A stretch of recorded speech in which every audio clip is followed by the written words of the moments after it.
is something that society has taught us, Mm-hmm. especially in school, where we're told you have to be disciplined and you have to have very strong habits and you have to be this kind of person. Okay. And if you look back in history, there are so many successful people who were the messiest, most disorganized people possible. Hi, nice to have you here. Hi, thanks for having me. Thank you for taking the time to be here with us. Let me present you to my community. Chat, this is Anne Laure. And tell me if I'm pronouncing it right. Anne Laure Le Good. Cunff. Yeah, With a you're French Italian, accent. right? Yes. Yeah, okay, that's why you know how to say it. That was It was perfect. perfect. Thank you. My French accent. Merci. She's a recognized expert in mindful productivity, and you're also an expert in neuroscience, and you're a talented writer. I know you have a book coming up, if I'm not wrong, right? Yeah, I'm still writing it, Yeah. but yeah, hopefully at some point this book comes out.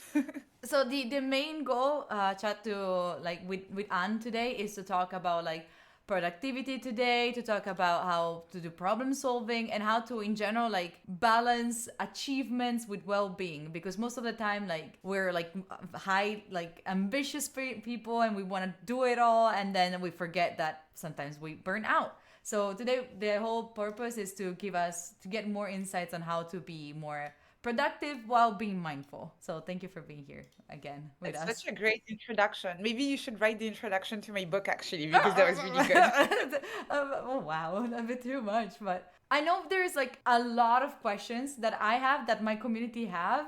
I want to ask you first of all, what do we mean by mindful productivity? Because I feel like it's a term that we keep hearing everywhere, but in the end, like no one actually knows how to explain it. Yeah, so mindful productivity, you can guess from the name, it's at the intersection of mindfulness and productivity. But what I mean by mindfulness exactly in this situation of productivity is managing in your attention in a very gentle manner. So it's a bit similar to meditation. And by the way, I am a terrible meditator, so you don't need to be good at meditation to use mindful productivity. But when you meditate, you notice that your thoughts are going in a different direction, that you're a bit distracted. And what you're supposed Yes. to do is not to like blame yourself and say like, oh no, I suck because I did that. You just notice that you got distracted Mm-hmm. and you gently bring back your attention to your center, right? Mm-hmm. With mindful productivity is the same thing. It's really about stopping with the self-blame. It's about being kinder to Mm-hmm. yourself. And it's about just noticing when you're distracted, when you're anxious, when you're tired. And again, instead of blaming yourself, you use that information and you decide, okay, what am I going to do about this? How am I going to shift the way I do things? Maybe I start working a little bit later today. Maybe I break down my work, or maybe I ask a friend to come and study with me because that's going to bring my energy back up. So that's really what mindful productivity is. It's about being mindful of your energy levels, how you feel, and working around that. That explains a lot, like, and especially like I feel like it's very common to think every time like I want to be productive, I need to be productive, why have I not been productive enough, and I start blaming myself, and I start being mad at myself. I always know that I should be nicer to myself. Oh, would I ever talk like this to a friend? No, I would never talk like this to a friend. But it's so easy to say it and to recognize it, but it's a little bit difficult to like implement it in our lives. And like, so I wanted to ask you, what are do you think are some exercises that we can incorporate in our lives in a daily, like on a daily basis, to make it more mindful, to be more productive but mindfully? Yeah, I think the first thing is just before you get started with a task, because what we do very often is that we have our list of tasks and we go check, check, check, right? Yeah. Um, so the first thing you can do is to be a bit more mindful of that task list. So look at it and just take a couple of minutes and ask yourself, okay, what is the really the most important priority here instead of going A, B, C, right? Yeah. Second, how am I feeling right now? So what is the best intersection between how I'm feeling and what is the most important task? Because maybe you have an important task, but maybe you're someone who has more energy in the afternoon. And in Mm. that case, it's better to wait until maybe 3 or 4 p.m. or 5 p.m. before you get started with this, right? Or maybe you're one of the people who I really admire, but like they can get started very early in the morning and they have that energy. So you start then. So really always being mindful of the work you need to do and how you're feeling. So just ask yourself, what's the priority and how do I feel right now? That's the first exercise. The second exercise is to try, obviously everyone knows that we're supposed to take breaks, right? Yeah. And the same, you tell your friends, take a break, etc. It's Me, so I, easy I, to I say. So easy. it's Yeah, take a so break. Yeah, thank you. But what if I'm stressed? Right? exactly. So, something that can be helpful, two things. First, actually put a timer on your phone or an alarm on your phone for your next break. So, because you can really get sucked into the work, especially if you're stressed, etc. So, put an alarm. And second, a big problem I notice when people is that you tell them, take a break. And then you're like, What do I do? so yeah, so maybe you grab your phone, you start scrolling, Yeah. or like because you don't really know what to do, right? So decide, like, pick something for your breaks. Decide what it is for you, and it doesn't have to be the same as everyone else, but decide in advance. It's very similar to how they tell you to put healthy snacks in your kitchen, Yeah. so you're not tempted. With your breaks, decide in advance, so your past self decides what the Oh. break is going to be, and then you don't have to decide. You're on autopilot. You're like, that's my break.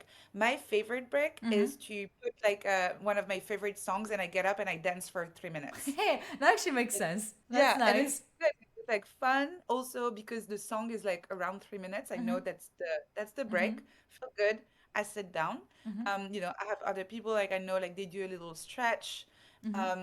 Like one of my friends, I don't do this one because I find it so dangerous, but one of my What is friends, it? No, he, no, no. no, it's not what you think, but he goes and lay down on his bed for five Oh, minutes. dangerous in that sense. Okay, In no, that, no, no. yeah, yeah, yeah, yeah. Not dangerous, like crazy, I was like like, oh, dangerous. jump off of a cliff. Okay, no, too much for a break. But yeah, for me, if that was my break, I would wake up 4 hours later. Like it's Yes, fine. definitely, Yeah, 100%. so pick something and then just do that and stick with it. And then maybe after a few weeks, you're a bit bored of that thing and you can switch it. It's okay. You Yeah. can experiment with a different thing. Yeah. Yeah. There was someone in chat saying like, I don't like productivity. I think it's like a capitalist society. Production is already too high. Why would I want to alienate myself? It's not about like, I feel like we're misunderstanding the concept of productivity, and maybe you know better than me. But productivity, I personally really don't consider the grind mindset of like getting things done and work 3,000 hours per day. It's more like if you have a job that you actually enjoy, most of the times like even if you enjoy the job that you're doing because you like what you're doing, what you're working on, sometimes it's still difficult to get through things because it's overwhelming, or like you just wake up and you don't want to do anything, and it's completely fine. It's not about like making more, it's more about like making what you want to make. But being productive, I feel if you want to like also don't Alienate. Yeah. Yeah. alienate yourself, and you just want to go on a mountain and start your own garden, you can do that, but still like you need to be productive also with your own garden, and all of these things can be applied for anything, I think, like. Yeah, I think it's really important to make the difference between um toxic productivity and like it's like more like productivity porn. And it's really just like actual porn, right? Because it's stuff that is impossible to do in real life and that makes you feel bad because you're not able to perform in the same way, right? So instead of doing this, like mindful productivity is really different because again, it's really, as you said, doing more of what matters to you. And Yes. that's it really. And that really requires sometimes actually being unproductive, like taking that break, resting, and also doing things that don't have a direct productive output to it, a result, is really good for you. It's good for your mind, it's good for your creativity, it's good for your mental well-being. So sometimes just like chilling, doing nothing, Yeah. reading something interesting, watching a really good movie, having a good chat with a friend. If you think about the big picture, these are all things that contribute to you feeling better and being able to do more of the things that you love. Oh, 100%. And so, like, you were talking about breaks. Like, during the breaks, you usually take, like, you go for a little dance with your song. And that's something that we always do on this stream. Like, we do co working stream where for 45 minutes we work, then we take breaks. But there is a lot of talk about the concept of flow. And I know you know a bit about it. So I wanted to first of all ask you if you could like explain it better. What do we mean by a state of flow, and how can we find it and maintaining it while we're studying? Yeah. So a state of flow, I think everyone will have experienced this at some point. It's when time flies, you don't even notice the outside environment. You're completely lost Mm-hmm. in the activity that you're doing right now. And really, like the world could disappear and you would not notice because you're so hyper focused on what you're doing. And what's interesting is that it doesn't feel like you're making any effort. Mm-hmm. The work feels effortless, even though you're working really hard. And so that's really what makes flow very special. Um, in terms of finding it and maintaining it, the first thing is that unfortunately, I'm sorry if this is going to be bad news, but No. you cannot find flow with any task. You can only do it with certain tasks. Oh. And it works, yeah, it only works with tasks that are in that sweet spot where they're not too easy and not too hard. Mm. So if something is too easy, you're not going to get into that very deep state of flow where your mind is super focused on the task because you will know that it's like something you can do with your eyes closed, and Mm-hmm. that's fine. You'll still get that work done, but you're not going to be using a state of flow. Mm-hmm. If the task is too hard, you're going to have anxiety, and that gets in the way of a Yeah. state of flow. Okay. If you have a really hard task, there are other ways to get it done, Mm-hmm. like working with a friend, getting mentorship. Like there's other ways to do it, but flow is not the right approach for them. So really pick those tasks where it's like a good example is, for example, people who code, like, and you want to do a coding exercise. Mm-hmm. So something that is a bit harder than you did yesterday, but not something that is like four chapters ahead that you have no idea how to do, right? So picking something like this. So pick a task like that. Yeah, go ahead. You want to ask a No, no, question. no, no, no, no. I'm just thinking like so something not hard and something not easy, something in between. It's like they call it like the Mm-hmm. Goldilocks zone, like 'cause Mm-hmm. it's like in the story of Goldilocks, she goes in Mm-hmm. the house with the bears, and she's like, "Oh, Okay. this bed is way too big. Oh, this Mm-hmm. bed is way too small. Oh, this bed is just right for me." Ah, And okay. then you know, like she tries the soup. She's like, "Oh, this soup is way too hot. This soup is way too Mm-hmm. cold. Oh, this soup is just right for me." Mm-hmm. And so it's the same with here. It's like you want to find the perfect task for you Mm-hmm. for to find a flow state that is not too hard, not too easy. Someone in chat was asking, is being in the state of flow something that can be measured? Are there indicators that allow a scientist to do experiments? Yeah, yeah. We use EEG, electroencephalography, to measure this. Mm-hmm. So it's like a headset, and we look in particular at the alpha waves and the delta waves for this. So not to like get super like technical, but you have some brain waves that react in a different way, and Mm-hmm. they look different visually when we look at the Oh, graph when someone is in the state of flow. And really? you- I didn't know like it could be like seen that much scientifically. Yeah, yeah, yeah, yeah. It can absolutely lots of studies around it. Mm-hmm. And it's very interesting. Like it's not my area of study, but they even do studies not because in the past to do Mm-hmm. EEG you had to be in the lab and it was Mm-hmm. this very heavy headset you couldn't move. Mm-hmm. But now we're able to have very small EEG headsets that you can wear and you can move around. So they're even starting to do studies with athletes in sports to Mm-hmm. study how they get in the flow, how that affects the sports performance, how they manage to stay focused on their goal, etc. It's really fascinating area of research. That is really fascinating to me, like at least to see how our brain is not like because sometimes we think that everything is just in our brain, but in a very like ethereal way. We don't realize that there is actually like things happening in our brain. So it's really, really, really interesting to me. And so I know that you said like there is like you have to find a sweet spot with like the specific activities that you wanna run like in order to get into the flow. But is there like something else that we can do in order to get more in the flow, like some triggers, some music? Oh yeah, I'm thinking. absolutely. Yeah, so the second thing is you really need to design your environment in a way that minimizes distractions. So if possible, because the good thing about flow is that once you're in it, you're not going to notice distractions. Mm-hmm. But to get in it, you need to avoid being distracted, Yeah. right, on the Yeah. way to right? So if possible, again, the kind of advice that telling like we're going to do, but we don't do, but like leave your phone in another room. That's the number one. I keep telling people, I know, Yes. I know, I know. I know. I'm the same. I'm the same. It's like it's crazy. My phone sometimes follows me around the house. I'm like, why? Yeah, yeah, Why, yeah. I right? just I have to go do the dishes and I bring it with me, and then I'm like, who's nobody's even texting me, you know? Like, what am I expecting? Exactly. So ideally, some people are extreme. I just learned of someone doing this. I can't do this. I mean, I would love to do this, but this person, when they come home, they put their phone next to their keys, and then they never touch their phone. Like, This yeah, is insane. And so whenever they actually need to send a text or something like this, they go in the entrance by the keys. They do the text there, and then wow. they leave the phone by the keys. Right? That is True. so extreme, but Yes. yeah. I like I feel like it was like 2 years ago when I started to do like I wanted to get rid of it a bit more of my phone because I feel like I'm a bit addicted to it.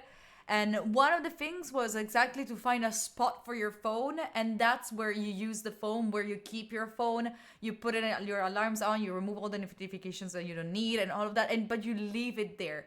And that for the week that I tried to do this thing was really really nice. It was really really helpful. It's so good. I love those kind of ideas, but that's the problem too, is that I feel like a lot of productivity hacks like these, they're called hacks for a reason, is that it's just like a short fix. You can do it maybe a week max, but it's not sustainable, right? Exactly. Yeah. So instead, like this, I really recommend just really when you're trying to get in the flow. So those special moments where it's not for your entire workday, it's really this special task for the day that you Okay. choose, and you know, you're like, this is the task I want to take very seriously. And I know if I finish this task, I will feel so much better tonight. So this is the special one. For this one, I will take my phone and I will put it in another room. And this is so helpful. Then I wanted to ask you, like, you talked about the importance of taking breaks. How does this uh, collide with the flow state? Because flow is like when we want to stay on a task for a long time, but then we know that we need to take breaks. How can we merge these two things?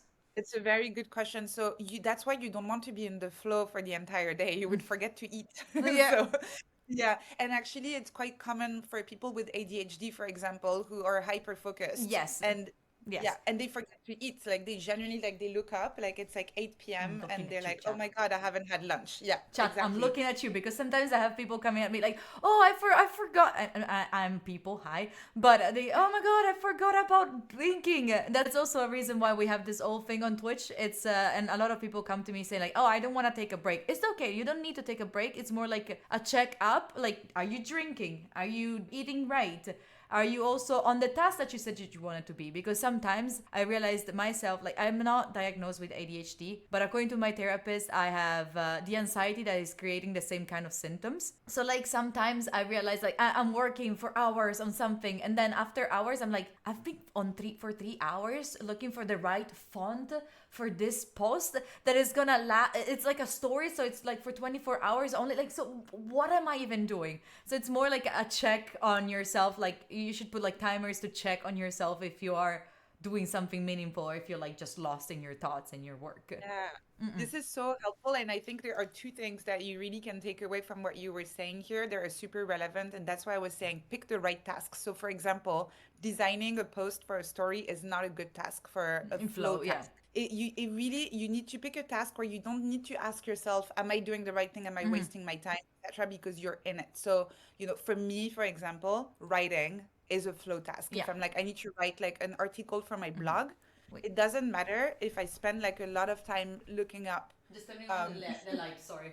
yeah, It yeah, yeah. was getting dark. Yeah. It doesn't matter when I'm writing an article or a chapter for my book if I'm spending a lot of time looking up the right words because it's very important for me to find the right word. So it's really okay. You don't have to ask yourself this. So pick the right task. And second, for a flow time, 2 hours is good, and it's okay if you don't take a break for 2 hours because it's your only flow task of the day. And then after 2 hours, you're done. Ideally, if you manage to be in the flow, you're not even going to notice by the end of the 2 hours. You still put an alarm at the end because the goal is not for you to realize 6 hours later Yeah, that you didn't drink any exactly. water. Exactly. So you still put an alarm, but you don't do as regular breaks as you would do normally, where every like 30, 45 minutes normally you get up and you stretch. If it's an important flow task, you can go a little bit longer. Nothing bad's going to happen if you don't drink water for 2 hours. That's okay. All right.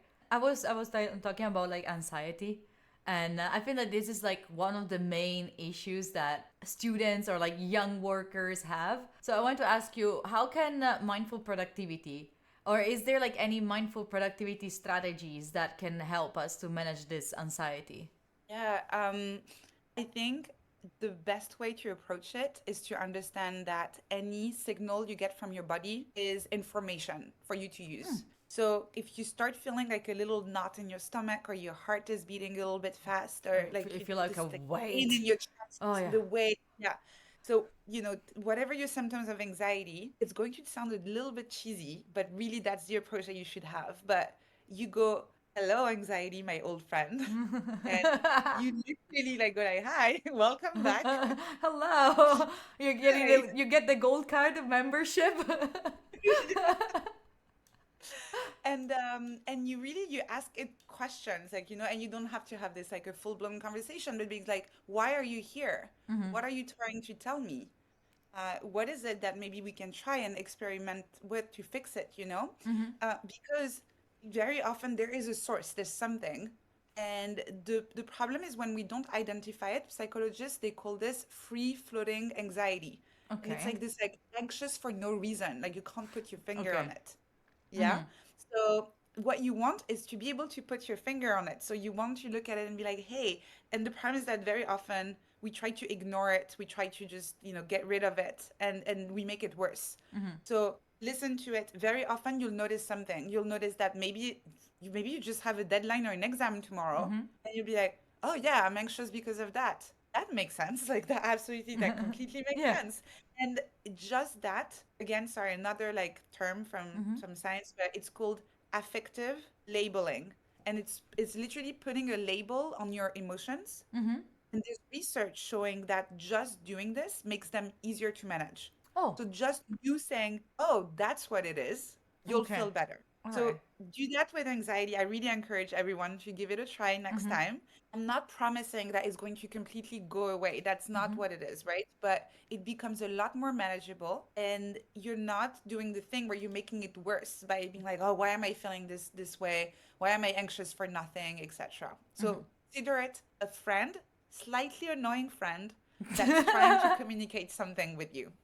And you have to try to understand what they're saying, because sometimes it's Yeah. difficult to listen to yourself and like, yeah, I'm feeling stressed, but why? Like, I feel like most of the times I don't know about you, chat, but I feel very stressed when I have multiple things one on top of each other, the overwhelming kind of feeling. And I want to ask you, like, is there any tools or apps that you know about that can be that you would recommend us to like feel less overwhelmed, or like at least less overwhelmed by the academic pressure? Yeah, so it's not like an app, but it's something you can implement in really any app. And so it's a tool that I use. It's called plus minus next. Okay. So plus like the sign plus, minus like something negative, and next.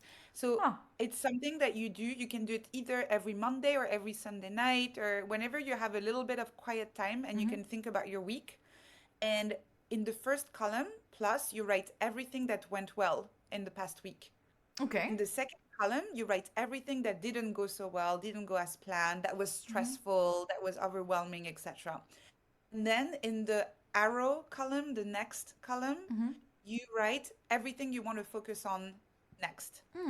And the reason why it's super helpful is that it allows you first to learn from everything you did the week before, because sometimes we just keep doing, doing, doing, doing, Yeah. doing, and we don't really, learn from Stop anything. and Exactly. And then what you were saying about stuff piling up, when you write it in the next column, it allows you some to see sometimes that there's way too much going on there. But because we don't do that exercise, sometimes we just have this like again, the free floating anxiety, we feel like there's too much. when you write it down, you can either see there's too much. So actually, I'm going to move stuff to the week after, or maybe I've done that. It's uncomfortable sometimes, but I messaged someone and I was like, hey, actually, I know I said I would work with you on this project, but now is not the right time anymore because I have so many things going on. So feel free to go ahead without me, or maybe we can try again next month to do it together. But that's better than doing like a bad job working with someone on a project, for example.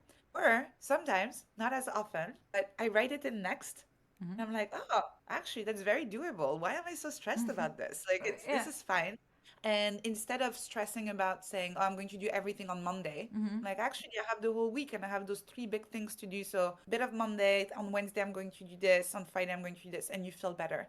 But it's like super simple, three columns, and it really allows you to feel more in control of your studies, of your work, and even in your life in general, because you can put personal stuff in there too if you want.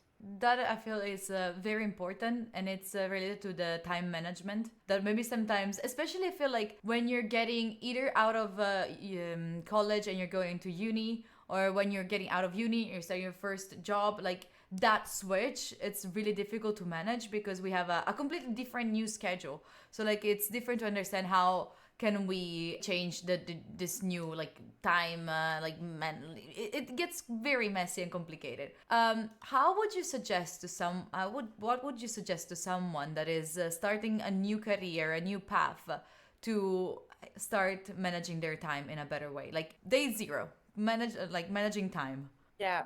Okay. Day zero, grab someone who's been in that job All before right. you. Oh, Yeah. nice. Or either that job or a student already. Okay. Yeah, like another student, a colleague, you grab them and imagine you're a journalist or an anthropologist and you study them and you ask Oh. them questions. Yeah. And really come with your notebook, or, you can take like notes on your tablet, doesn't matter, but like come ready to take notes, and you ask them questions and you tell them, okay, tell me what your day looks like. Tell me what That's are really the nice. yeah, and like ask them also, what did you wish you did in terms of time management when you joined, like that you changed later on? Like, what are your tips, etc. Honestly, just doing this is going to make your life so much easier because this person probably had to figure it out on their own after 1 year or 2 years of doing what you're about to do, right? Yeah. And every time we don't ask because we're like, oh, I'm going to be annoying. This person is busy. Yes. Oh my Seriously, God. Yes. every time you show up with someone and you're like, hey, can I ask you questions and take notes about your wisdom and your knowledge? Oh yeah. Everyone is so flattered. They're so happy to share. Yeah. Sure. So Of you course. really, yeah, don't worry about annoying anyone or being like, a burden or anything like this, because people will be so happy to share what they learned with you. Oh yeah, that sounds very very important to do. Like I feel like if back then when I started working in a multinational, I asked to my colleagues, "What are you doing on a daily basis? How do you manage your work? How do you divide it? What's up with that?" That would have been so much helpful. Like it would have been as if I worked already for a year and I got that knowledge already. But I feel like, especially, I feel like my community is a bit like me. So we're very much introverts. So asking questions is difficult. It's very complicated, but I feel like it's something very important to like ask for help or like ask questions. And at least for me, it's something that I want to implement for 2024, like being able to ask for things. Because like, especially like, I always say, oh, I'm a problem solver. Such a problem solver. But then there's a problem that you cannot solve, right? And this is how you also, I feel like a lot of introverts tend to burn out because of that also, because you're trying to solve all of the problems on your own. Yeah, Yes. instead of asking. And I'm also more of an introvert. And the reason why I actually love the tip that I gave you in a weird way is that I can get it out of the way in like 20 minutes. I ask all of the Yes. questions instead of having to then like go and ask, etc. So it's just more comfortable for me. It's a bit like removing, like when I have a band-aid and you just have to Yeah. remove it in one go. Yes. So it's a bit like that. Yeah.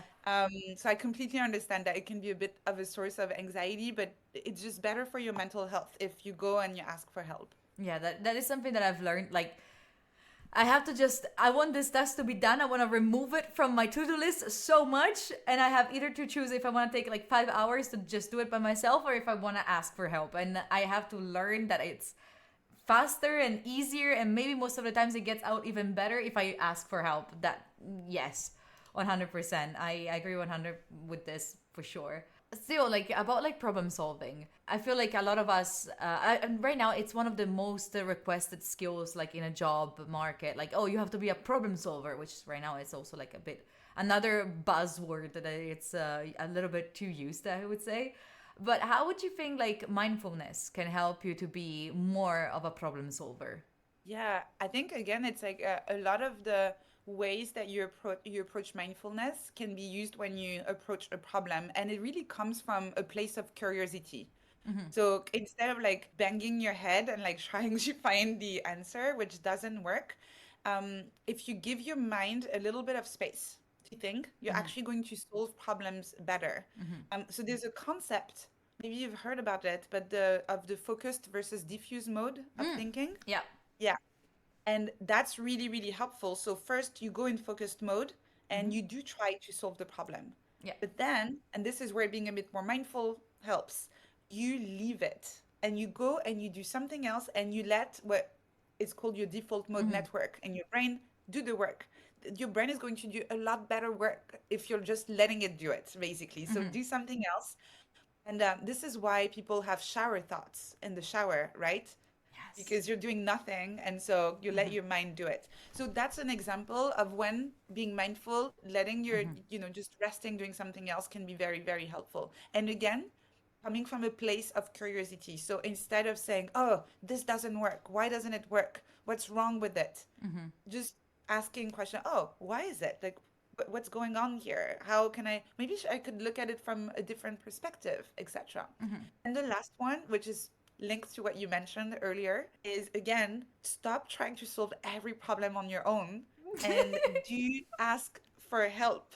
Um, it can be asking for help to people, or it can be even asking for help to ChatGPT sometimes Oh, if like that's what you need, you know? But like just ask for help and you're just going to progress a lot quicker. yes, chat. I'm listening. Okay, I'm listening. Yes, they know me way too much. Way too much. And like, so then I'm gonna ask you more. Maybe it's more of a specific like thing, but I feel like I relate to this, and I feel like a lot of people in the chat relate to this. Like most of the times when I'm anxious, what I try is to alienate myself. So I try to like not think about anything. So I stay on the phone, I stay on Netflix, and whenever I have an empty spot, I just try to fill it up with something else. Otherwise, my mind starts going places and everything else. How can I get to be in that diffused mode of focus while I'm struggling with like I need to be entertained with things? Exactly like me. There we go. I knew you, Mango. So like, how can I deal with this? Yeah, yeah. So yeah, you definitely cannot be in that diffuse mode if you're keeping every moment of your life busy.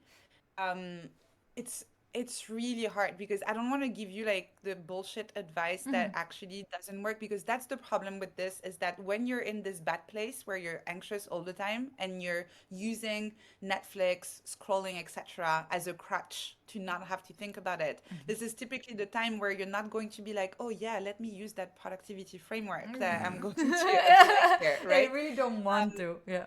Yeah, so I would say actually it's better to just embrace for a few days the fact that you're really not feeling like it. So watch the TV show, do the scrolling, etc. But remove the guilt for the couple of days where you do it. You're like, okay, I am actually going to do this. I am actually going to binge watch that show. I am actually going to like watch shitty videos on TikTok. I am going to do all of this. And that's fine. And in 2 days, once I feel rested, then I'm going to get back to work. I'm going to have a proper break. I'm going to do all of these things. But the problem is the spiral of scrolling, watching shows, but also then feeling guilty about it. So you're still trying to cram some sort of work and study in between. You do it very poorly because you're not in the right mindset. So you blame yourself. So you end up watching more Netflix. So, yeah. So instead, just accept the fact that you're probably getting a little bit burned out right now. And that's your way of coping. So take a break and then get back to work. I feel so cold out, chat. Uh, Oh, okay. Okay. Someone was asking, like, what do you think about mindfulness and productivity related to the Stoic philosophy? I don't know if you heard about it. Like, also that one is on a hype trend right now to talk about. What do you think about this connection Yeah, between the two? a lot of ancient philosophers from everywhere, from like Eastern Asia, from like the ancient Greeks, the Romans, etc. They ended up kind of agreeing on some basic truth, right? And then you can kind of adhere to whichever school of philosophy you find more attractive. And I know it's having a renewal, etc. It's just basic stuff that makes sense. Stuff like don't worry about things that are out of your control. Like, Yes, I approve. We like it. We like it. Exactly. So it's a lot of things like these, and I think personally, I don't think it's a bad thing that there's a revival of Stoic philosophy, of Eastern, like Asian philosophy, etc. Whatever is a way to package things that make people just think about those very true things. The only problem, again, also is that I have found that it's the moments when you struggle where you're not like going to think like a Stoic person, right? So it's how do you actually apply these things, and how do you make sure that you implement them in the way that is actually making your life better versus just reading advice and like self-help that you feel like you're doing something to grow but you're not really growing. So I would say it maybe instead of trying to read everything that Marcus Aurelius has written or all of that, maybe pick a couple of things that you find super helpful for yourself. They can come from any philosophy, and then make sure to actually apply them. And once you're applying these things, maybe add something more. But there's no point to try and apply the entirety of Stoic advice at the same time. Yeah, I really like. I feel like Stoic, as you were saying, it's very relatable to the point that you're like, yes, I know. Some of the things were exaggerated a bit, like too much, as we know, but some things are definitely very powerful for us. Like there is the part about like being present in the moment, or like I think that it's also like it gives you also the power of avoid procrastination, because it's more like if you're present right now, just think about what you have to do right now. If you have to do it, just do it. What are like some specific strategies that you would suggest to someone that is struggling with procrastination? So you're going to say, oh, she's an old lady. She keeps on repeating the same thing. But I will repeat again. Repeat it, Juvent. Yeah. Yeah, same. Procrastination is a signal. It's your friend, actually. It's trying to tell you something. And I have like a little like framework actually that I love using for procrastination. So it's super simple. When you're procrastinating, ask yourself, is it coming from your head, from your heart, or from your hand?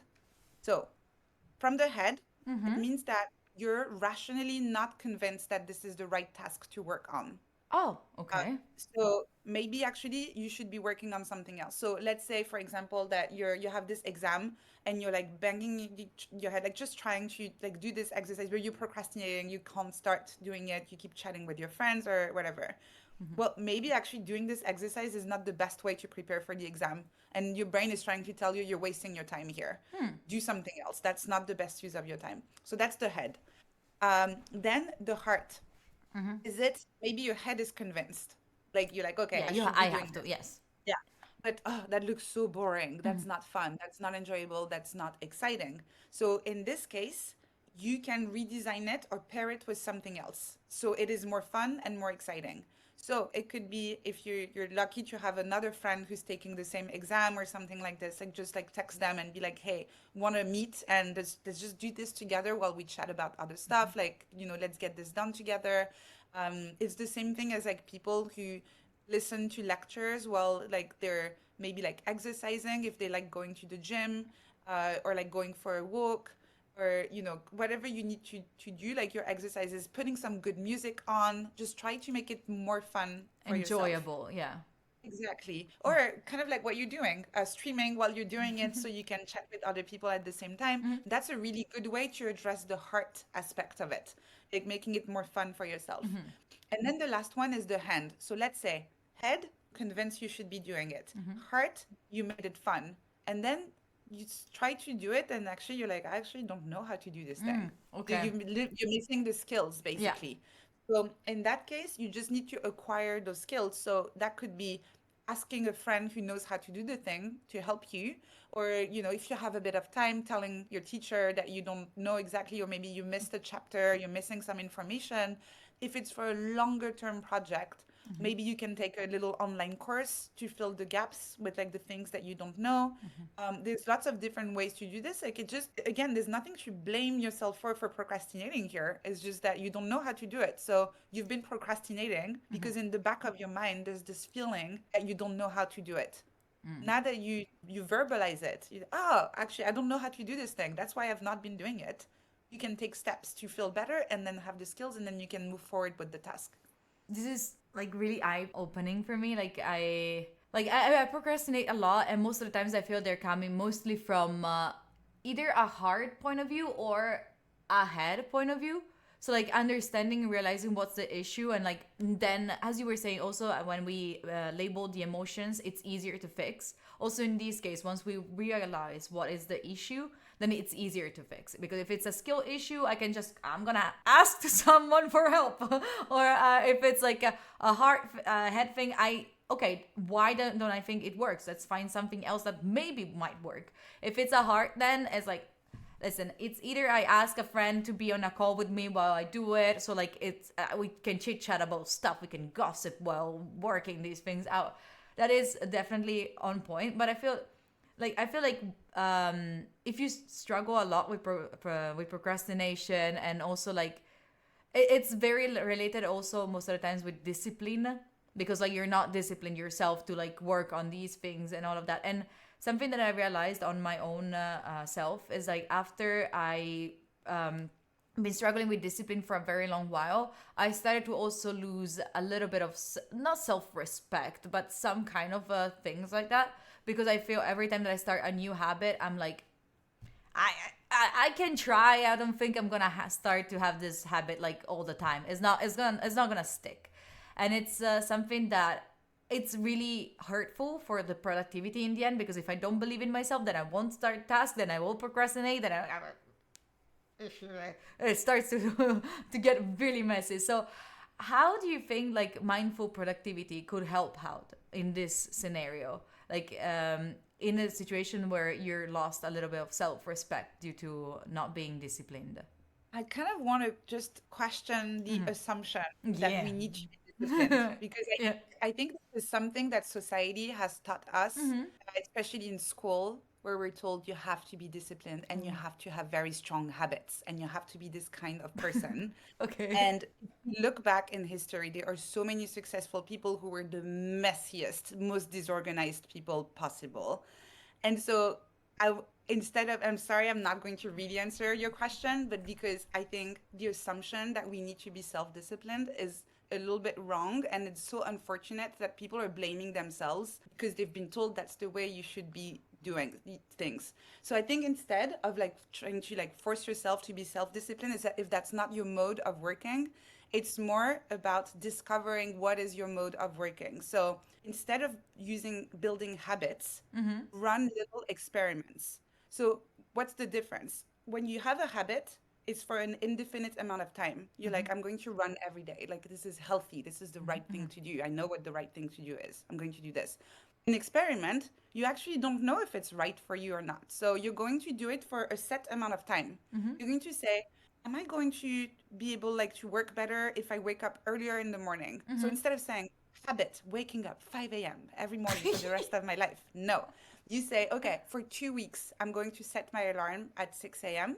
and I'm going to try and work. And this is where you really think like a scientist and you run an experiment. You take little notes. You can take them on your phone or wherever in Notion. And every day you write, today, so hard, hated it. Second day, oh, actually, maybe this is starting to feel pretty good. I like it. Third day, Hated it. oh, I really struggled today. Also, it's because I stayed up like until 2 a.m. watching a TV show on Netflix. So maybe that's what the problem is. Let's do this. And you run a little experiment. And at the end of the 2 weeks, you decide if you want to turn this into a habit. And it will be Ah. so easy to turn into a habit if it is for you. But if it's not for you, why go completely against the way your mind works?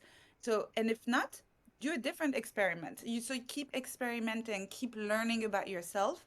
And even better, if you can do it with friends, you can share, like, oh, what did you learn? Did that work for you? Oh, I'll try your experiment. That sounds like a good one.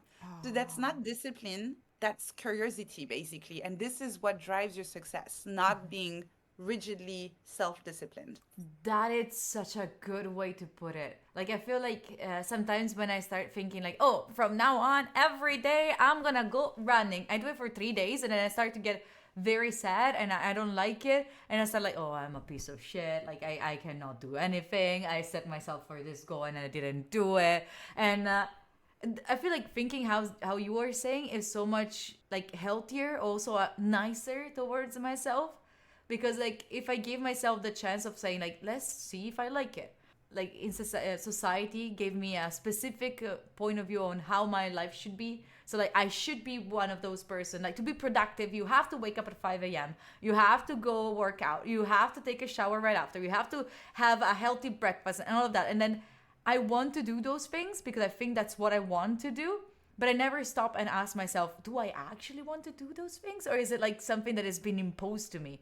So I feel like doing those experiments will give us like a way to realize, do want to do this? Do I enjoy this? Or is it disgusting for me? Exactly. It's like when they tell you, oh, you should eat broccoli because they're good for you, and you're like, oh, I hate them. Then you try them, test them, see if you like them, see if you can live with them or not, and then you see if there is another solution, because you don't have to eat broccoli. You can also eat zucchini. Like it's Exactly. that's a very like heartwarming way of thinking this, and really like releasing like a lot of stress, I would say. Like for example, something that I always told myself, and I keep hearing that I should be doing it. I know I have to do it. It's meditating, Mm, which I'm is so bad at it. sorry, Yeah. what? I'm so bad at it. Like, same as you. I know it's good for you. Yeah. But same, I basically run that experiment enough times that I know it's not for me. Okay, so it's not mandatory to be healthy to meditate. No, no, for me, I journal. So Mm-hmm. that's something that I've managed to stick to. And same, I did like a 2 week experiment and I was like, oh, wow, actually I like this. I can stick with it. Now it's been 2 years that I'm journaling almost every day. Oh, Um, and that started like just with 2 weeks. Meditation not working for for me. I can't stick with it. And I okay. know I have so many friends who keep telling me, and there's lots of research that says that it's good for you. But I think your broccoli example Mm-hmm. is so good Thank you. because the, if the goal of meditation is to take care of your mental health and your well-being in Mm-hmm. general, there are other ways to do it. And there are so many people who don't meditate, but there's also research showing that social time, hanging out with friends, Mm-hmm. is actually also very good for your mental health. And so you could be asking yourself, someone who meditates quite a bit, but they unfortunately don't have friends to hang out with, like it's like, what's their mental health like? So Mm-hmm.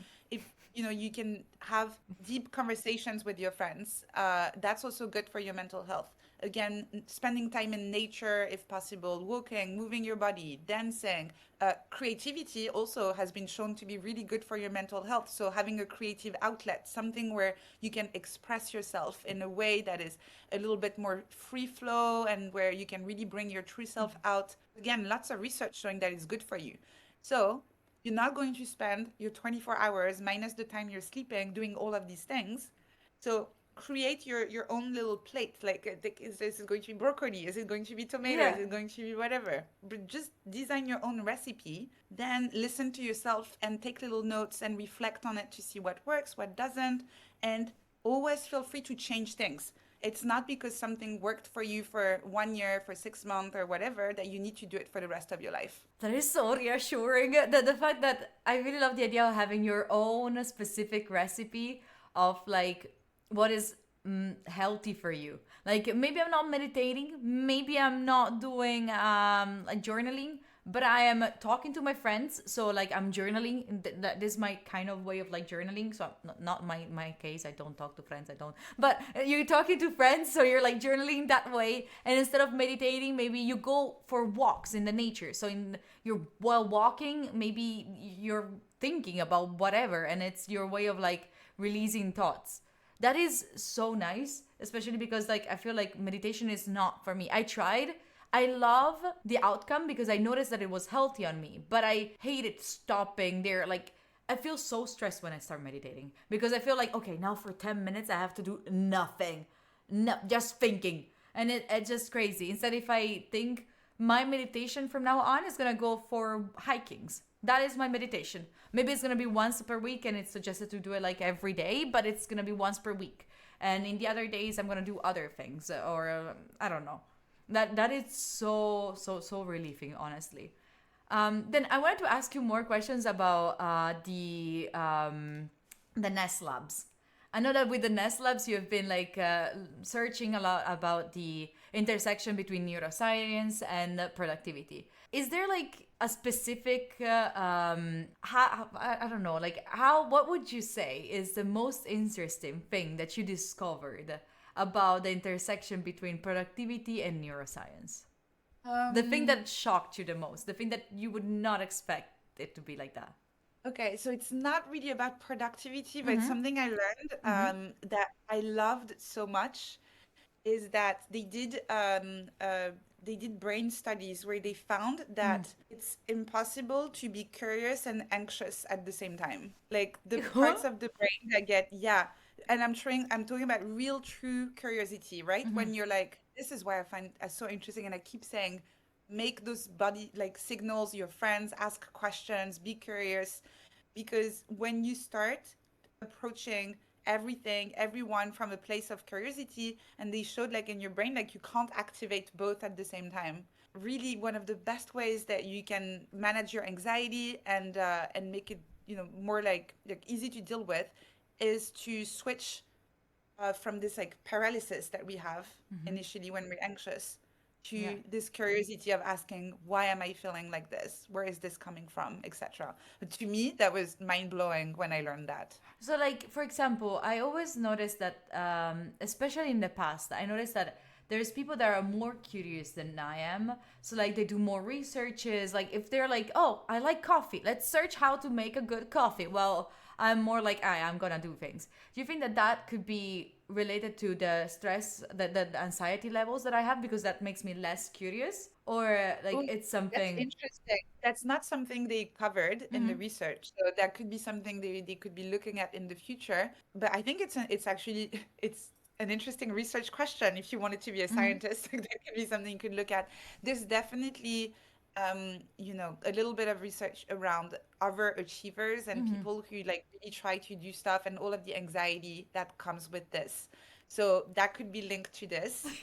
But I don't really mean that this is linked to like being less curious in general, Mm-hmm. because for the research I was talking about, it was not about being less or more curious in your life in Mm-hmm. general. It's really in those moments Okay. of acute, very strong anxiety. Mm-hmm. If you manage to make yourself curious, Mm-hmm.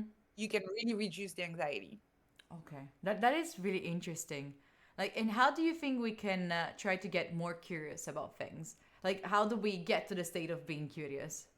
It's really just practice. So after, this discussion that we had, Mm-hmm. if everyone is like, okay, I'm just going to remember that one thing, Mm-hmm. and then just try and practice it as often as possible. Like when you're feeling this little anxiety, when you're stressed, even when you're annoyed with someone, Yeah. anything like that, like go, why? Why am I feeling this Okay. way? And Okay. it's so interesting. Sometimes you go a little bit deeper Mm-hmm. and you're like, oh, actually, maybe because I was a little bit insecure because of this, or maybe, Mm. you always find little things and you learn more about yourself. You don't even need to tell other people about it. It's really just for your self-discovery. But just practice it. Go, why? Oh And yeah. that's it. That's really the only thing. Like just try asking why as many times as possible during the day. So like when I'm feeling like anxious and I feel like stressed because of like maybe because of work situation and I'm stressed, I should like ask why am I so stressed? Why is this person bothering me? Why is this attitude bothering me? So then I can analyze better and I can understand again what's going on and work on it better. Oh. And you can also feel better because I'm going to give you an example Mhm. that has helped me a lot. So I'm terrified of public speaking. So Mhm. this like we're like quite chill. I'm in my living room. You're like, this is fine, right? But I'm talking going on stage and giving proper talks in front of Mhm. hundreds of people. Yeah, Every time when I you have to see do this, them. Yeah. Yeah, I see them, they see me, we're in the same room. Every time I have to do this, I used to, for weeks, I couldn't sleep. Mm-hmm. I had nightmares. I had trouble eating, massive, massive anxiety. And then like I did the little like why exercise, and I was like, so why am I feeling this way? And I was like, why? Well, but I have this big presentation, so that's why I'm anxious. And I was like, okay, but why is this big presentation making you feel anxious? Mm-hmm. And I was like, well, I guess it's because I don't want to look stupid. But Mm-hmm. why don't you want to look stupid? I don't want these people to judge me. Mm-hmm. Oh, but why? And I was like, oh, I don't know actually. And then, like going there, and I Mm-hmm. was like, oh. And then I reminded myself, it's going to sound really Mm-hmm. weird, but I reminded myself that in 100 years, Mm-hmm. all of these people in the room will be dead, and Mm-hmm. me too. Yeah. And so actually, it doesn't really matter Mm-hmm. that much. And I was still a little bit anxious. Again, I don't want to pretend, oh, my anxiety was completely gone. Mm-hmm. But really, it went from here, Mm-hmm. like not being able to sleep, to just like, okay, this is manageable. That is really nice. I have another a question, and when we're planning to study, most of the people I feel like me personally, I always had a horrible method of studying. I feel like everything that I did was I could have done it like in half the time. From the neuroscientific point of view, what is there like the best method of studying? Is there something like that? You wish, right? Yes. Tell me. Yeah, I mean the only really Mm-hmm. really strongly very very well researched method for study, but you probably know about it Mm-hmm. already, is spaced repetition. And that's really the only one where studies after studies after studies, like they're all finding the same Mm-hmm. results. It's really, really a really strong effect. So really, and that's why again, we don't listen, but even though we know, don't cram before the exam, like start before, do the spaced repetition. That's also why I always find interesting. It is really a gap between what we know works in a laboratory setting. Mm-hmm. We do the studies in a lab, Mm-hmm. and we're like, this is great, spaced repetition. But then if you go in the real world with real students, real human beings, Yeah. with their emotions, with their families, their drama, their friends, their tiredness and all of that, you ask them how many people actually use spaced repetition. Probably not that many. Mm-hmm. Yep. So this is why I'm always a little bit cautious about saying this is the best method, because Yeah. things that work in the lab, they don't always work in the real world. And again, this is why I really, really encourage experimentation Mm-hmm. and just see what works for you for your specific circumstances. Like things that are not considered in a laboratory setting Mm-hmm. is, do you have your own desk at home? I know lots of people, they work from the kitchen table. Mm-hmm. So you can be like, oh yeah, minimize distractions, Mm-hmm. etc. Your mom is cooking and yelling at your brother. Yeah. Exactly. And it's not going to work. So just try, see what works for you, and really approach it from this place of kindness and curiosity. Take little notes. Really consider yourself a little scientist. And you're like, okay, let's try this. Let's see what works. Let's see what doesn't. Mm-hmm. And again, if we go back to that metaphor of the recipe that we created together with the plate, Yeah. right? Just same as a chef, like, they add a bit of salt, they taste it, they're like, oh, actually, maybe that's too much salt. Let's add a little bit of this, Yeah. and then they create their masterpiece. Mm-hmm. So really approach it like cooking, like this. I have one last thing that because I already stole way too much time from you. Something that I love to do, and I want to try to redo it with you. I like to go for bomb questions. The first question is, what should I do if my mind always goes blank when I try to study? Like nothing goes in. Nothing goes in. Um, just pick whatever tasks, the easiest one Mm-hmm. on your task list, and get started with this. Because sometimes it's really just about restarting the engine. Mm-hmm. So pick a very easy thing instead of trying to do the big thing. Okay, that's perfect. That's exactly what it is. Like perfect 20 seconds, quick question. I love it. I love it. Okay, next question. How do you cope with the when you kind of know what you need to do yet can stick to it because your mood focus fluctuates all the time? Yeah. So again, I would like try to do the little scientist thing. Try for a few days to take notes about your mood. So write down like it's bad, it's good. You can even rate it from 0 to 10. And then do that for a few days and try to notice the moments where your mood tends to be a little bit better, a little bit, etc. And try then to organize your work around this. So maybe it's the morning, evening, maybe it's after you saw your friends, you're in a good mood. So do your studies there just after you saw your friends and experiment with this until you find the kind of right schedule for you. Nice. Then we have, is there any project that you always wanted to do, but you never had the time to do it? Yeah, I want to open my own lab in the future, Oh, and but I want this to be like a lab that is open to everyone. So mm-hmm. anyone, even who's not a scientist, they can come and they say, "Hey, I noticed this, or I have this question. I want to explore this," and then we pair them with the scientist, and they can design an experiment together. So I'm really hoping at some point in the future I can do that. That is nice. I hope that for you too, really. And then, what are your thoughts on Andrew Huberman, if you know him? So I don't listen to a lot of podcasts, including his. And I think it's kind of tough because he started like purely as a scientist, but now he's a media brand. And so that comes with like a whole business side of things. And yeah, I think he's doing a really great job at disseminating research information that a lot of people don't know about. But also sometimes it's a fine line in between, promoting products and marketing and just talking about science. And so, yeah, it's hard. I don't know how I would be managing this if I had like millions and millions and millions of followers as well. Yeah, I think it can get very tricky when you are like you have to like make a living out of it, but also you want to share knowledge that is science knowledge. Yeah. Then, what recommendation do you have for improving productivity for individuals with ADHD? Yeah, first one, super, super important. Again, repeating myself, but stop with the self-blame, just being kinder to yourself. A lot of the anxiety is coming from being like, oh, why can't I do this? Why am I so bad at this, etc. Second one is to again try to understand your patterns of work because for people with ADHD, they suffer a lot from traditional school because we try to fit their work into those neat little boxes that don't work with the way their mind works. So really try to see as much in the flexibility that you have to design your own way of working. And then make the most of your ability to hyperfocus. This is something you have that neurotypical people don't have. So, like, if you can, like, design again your environment in a way where you can put yourself in that hyperfocus mode, pick those tasks that put you in the flow, and make the most of this. This is your superpower. Ah, nice. I love when people say that ADHD can be a superpower because I feel like a lot of people still see it as something that it's wrong. Like, how can I fix it? How can I work around it? But it can be seen as a superpower, and I love that point of view. Like, I sometimes it makes me feel like I also would love to have that superpower, but um, what I wanted to ask you, how does your focus setup looks like? What do you have on your desk when you're focusing?